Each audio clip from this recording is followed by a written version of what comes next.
አምስቱ የጸሎት ጥቅሞች። ውድ ኦርቶዶክሳውያን ይህ ቪዲዮ ለሌሎች እህቶች ወንድሞች እንደሚጠቅማቸው እርግጠኛ ስለሆንኩ ሼር፣ ኮፒ ሊንክ በማድረግ ኮመንት ላይ ጸሎት እያላችሁ ጻፉልኝ።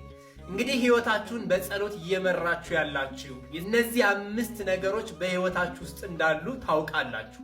ነገር ግን ዘወትር ብጸልይ በህይወቴ ምን ጥቅም አገኛለሁ የምትሉ ሰዎች እነዚህን 5 ጥቅሞች ታገኛላችሁ።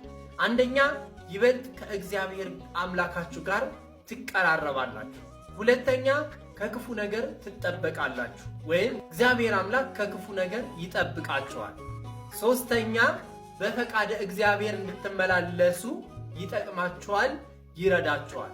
አራተኛ፣ የማይናወጥ የማይፈርስ በጊዜ የማይቀያየር እውነተኛ ደስታን ታገኛላችሁ።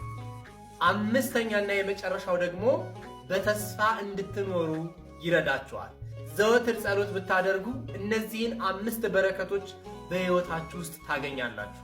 ሁላችንም ጸሎትን ሳናቋርጥ ጸልየን ከእግዚአብሔር ዘንድ ጸጋና በረከት እንድናገኝ የእግዚአብሔር አምላካችን ቅዱስ ፈቃድ ይሆንልን።